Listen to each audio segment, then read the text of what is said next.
भजन संहिता 78। हे मेरे लोगों, मेरी शिक्षा सुनो, मेरे वचनों की ओर कान लगाओ। मैं अपना मुंह नीति वचन कहने के लिए खोलूंगा। मैं प्राचीन काल की गुप्त बातें कहूंगा, जिन बातों को हमने सुना और जान लिया। हमारे बाप दादों ने हमसे वर्णन किया है, उन्हें हम उनके संतान से गुप्त ना रखेंगे, परंतु होनहार पीढ़ी के लोगों से यहोवा का गुणानुवाद और उसकी सामर्थ और आश्चर्य कर्मों का वर्णन करेंगे। उसने तो याकूब में एक चितौनी ठहराई और इज़राइल में एक व्यवस्था चलाई, जिसके विषय उसने हमारे पितरों को आज्ञा दी कि तुम इन्हें अपने अपने लड़के वालों को बताना कि आने वाली पीढ़ी के लोग, अर्थात जो लड़के वाले उत्पन्न होने वाले हैं, वे इन्हें जाने और अपने अपने लड़के वालों से इनका बखान करने में उद्यत हो, जिससे वे परमेश्वर पर अपना भरोसा रखें और परमेश्वर के बड़े कामों को भूल ना जाए, परंतु उसकी आज्ञाओं का पालन करते रहें और अपने पितरों के समान ना हो, क्योंकि उस पीढ़ी के लोग तो हठीले और झगड़ालू थे और उन्होंने अपना मन स्थिर न किया और न उनकी आत्मा परमेश्वर की ओर सच्ची रही। प्रेमियों ने तो शस्त्रधारी और धनुर्धारी होने पर भी युद्ध के समय पीठ दिखा दी। उन्होंने परमेश्वर की वाचा पूरी नहीं की और उसकी व्यवस्था पर चलने से इनकार किया। उन्होंने उसके बड़े कामों को और जो आश्चर्य कर्म उसने उनके सामने किए थे, उनको भुला दिया। उसने तो उनके बाप दादों के सम्मुख मिस्र देश के सोवन के मैदान में अद्भुत कर्म किए थे। उसने समुद्र को दो भाग करके उन्हें पार कर दिया और जल को ढेर की नाई खड़ा कर दिया। और उसने दिन को तो बादल के खंभों से और रात भर अग्नि के प्रकाश के द्वारा उनकी अगुवाई की। वह जंगल में चट्टाने फाड़कर उनको मानो गहरे जलाशयों से मनमाने पिलाता था।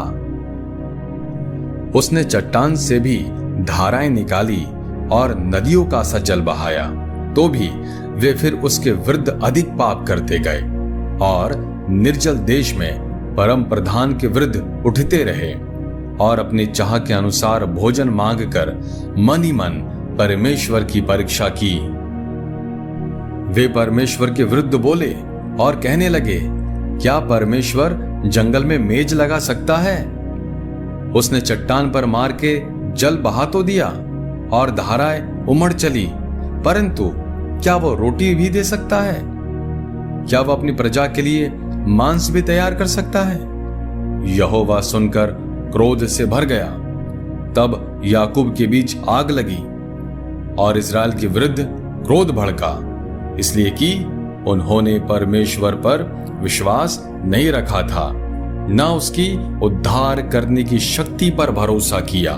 तो भी उसने आकाश को आज्ञा दी और स्वर्ग के द्वारों को खोला और उनके लिए खाने को मन्ना बरसाया और उन्हें स्वर्ग का अन्न दिया।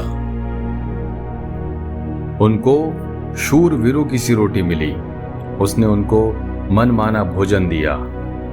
उसने आकाश में पुरवाई को चलाया और अपनी शक्ति से दक्षिणी बहाई और उनके लिए मांस धूलि की नाई बहुत बरसाया और समुद्र के बालू के समान अनगिनत पक्षी भेजे और उनकी छावनी के बीच में उनके निवासों के चारों ओर गिराए और वे खाकर अति तृप्त हुए और उसने उनकी कामना पूरी की।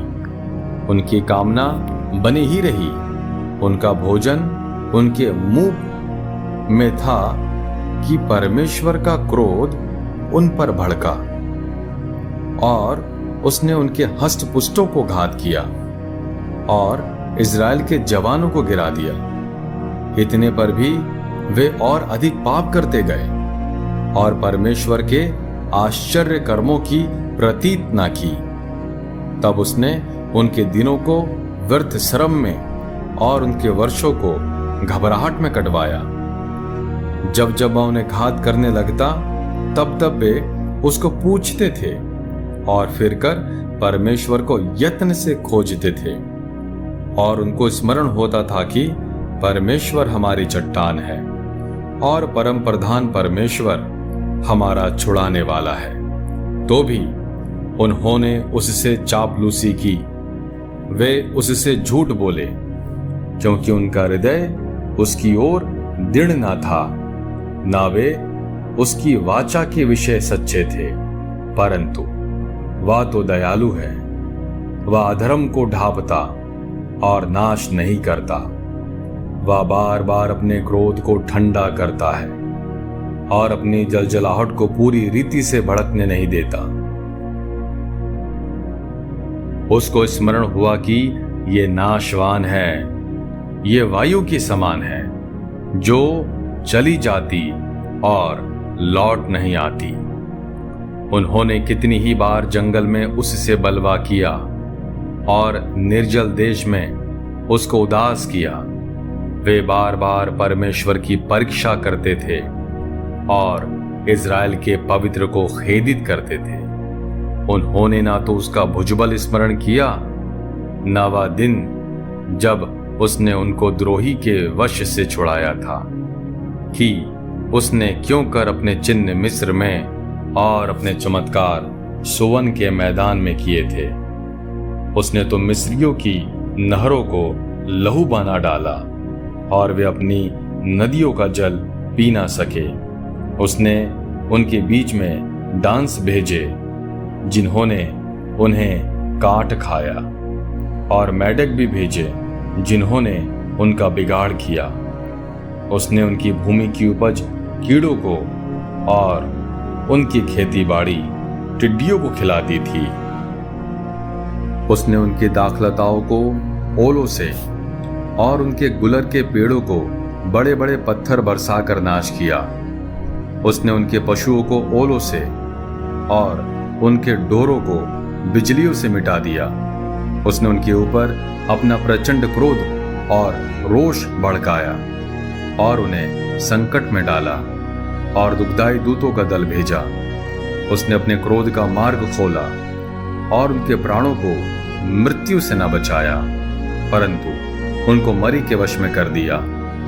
उसने मिस्र के सब पहलोठों को मारा जो हाम के डेरों में पौरुष के पहले फल थे, परंतु अपनी प्रजा को भेड़ बकरियों की नाई बयान कराया और जंगल में उनकी अगुवाई पशुओं के झुंड की सी की। तब वे उसके सामने से बेखटके चले और उनको कुछ भय न हुआ, परंतु उनके शत्रु समुद्र में डूब गए। और उसने उनको अपने पवित्र देश के सिवाने तक इसी पहाड़ी देश में पहुंचाया जो उसने अपने दाहिने हाथ से प्राप्त किया था। उसने उनके सामने से अन्य जातियों को भगा दिया और उनकी भूमि को डोरी से माप कर बांट दिया और इज़राइल के गोत्रों को उनके डेरों में बसाया। तो भी उन्होंने परम प्रधान परमेश्वर की परीक्षा की और उससे बलवा किया और उसकी चितौनियों को न माना और मुड़कर अपने पुरखाओं की नाई विश्वासघात किया। उन्होंने निकम्मे धनुष की नाई धोखा दिया, क्योंकि उन्होंने ऊंचे स्थान बनाकर उसको रिस दिलाई और खुदी हुई मूर्तियों के द्वारा उसमें जलन उपजाई। परमेश्वर सुनकर रोष से भर गया और उसने इज़राइल को बिल्कुल तज दिया। उसने शीलो के निवास अर्थात उस तंबू को जो उसने मनुष्यों के बीच खड़ा किया था त्याग दिया और अपनी सामर्थ को बंधुआई में जाने दिया और अपनी शोभा को द्रोही के वश में कर दिया। उसने अपनी प्रजा को तलवार से मरवा दिया और अपने निज भाग के लोगों पर रोष से भर गया। उनसे जवान आग से भस्म हुए और उनकी कुमारियों के विवाह के गीत ना गाए गए। उनके याजक तलवार से मारे गए और उनकी विधवाएं रोने ना पाई। तब प्रभु मानो नींद से चौंक उठा और ऐसे वीर के समान उठा जो दाख मधु पीकर ललकारता हो। और उसने अपने द्रोहियों को मारकर पीछे हटा दिया और उनकी सदा की नामधराई कराई।